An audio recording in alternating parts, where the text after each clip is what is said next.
Do you want a good practice management tip? It's really inexpensive, it's really simple, but it's hard. It's 4 words.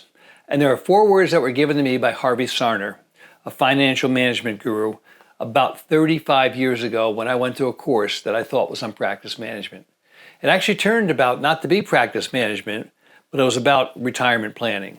And in the beginning of the course, Harvey Sarner gets up because I'm sorry, there was a mistake in the brochure. And it says practice management, but it's really about retirement planning. He goes, but I'm going to give you the practice management course. Be nice to people.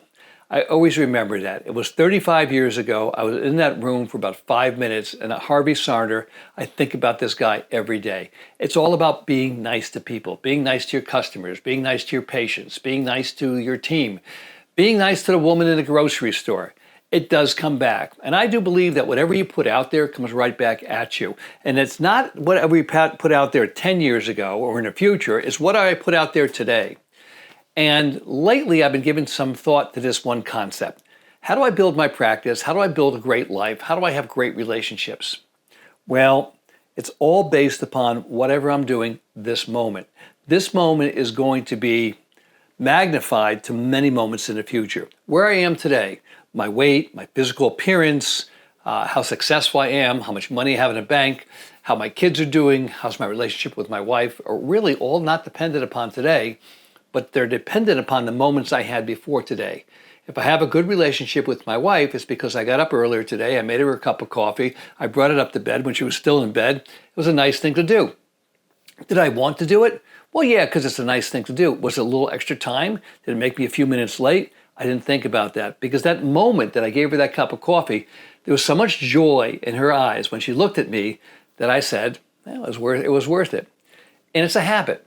It's become my habit to make her a cup of coffee every day before I go to work when she's still in bed, if she's still in bed. It's just something that I do. And the benefits of that comes back. Now, I don't give it to her because I'm looking forward to having a great relationship with her, but it does make for a good relationship. The same thing with my team. The same thing with my patients.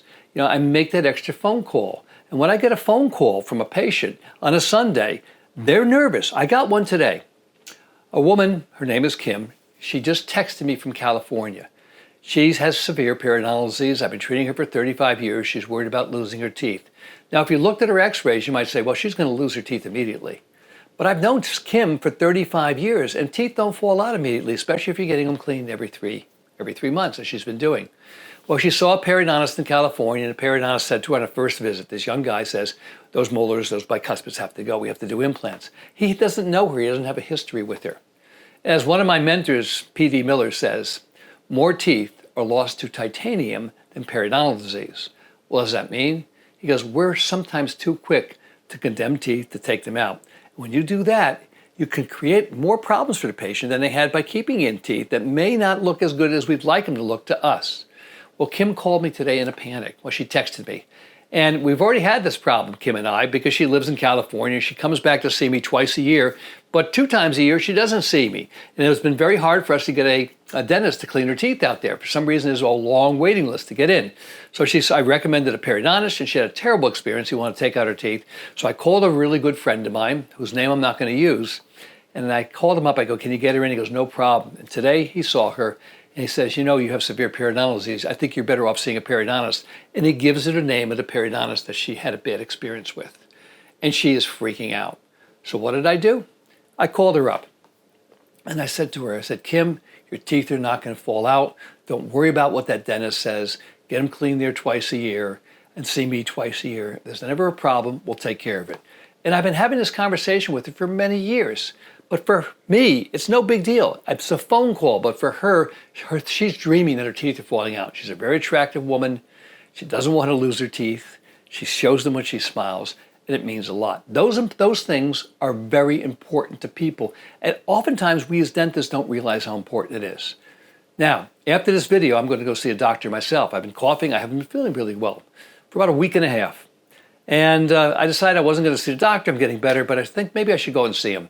So I asked my team to call Dr. Simkowitz, who's a pulmonologist in town, who I've known for a long time. And we called him up, and I expected He's booked. We're not going to get you in because it's impossible to get into a doctor's or a dentist's office these days. We're all so busy. He says, no problem. Send him over. We'll see him at 3:45 today. So in about 30 minutes, I'll be in Dr. Simkowitz's office. And whether he tells me I'm okay or not okay, I at least feel cared for. So as a patient myself, I know how important it is. That being nice to me is a big deal. Now, I often talk about my least favorite thing to do. Do you know what it is? Call a dentist's office. Because when I call a dentist's office, I'm usually put on hold for 3 to 4 minutes listening to an infomercial, being barked at, only to be told that nobody could help me and they'll call me back later. If someone called me up and said to me, hey, Mike, I can get that dentist on the phone immediately, or here's his cell phone, let's talk to him. And we'll talk about this in future blogs. It's a lot less stress. So look for the opportunities to be nice to people.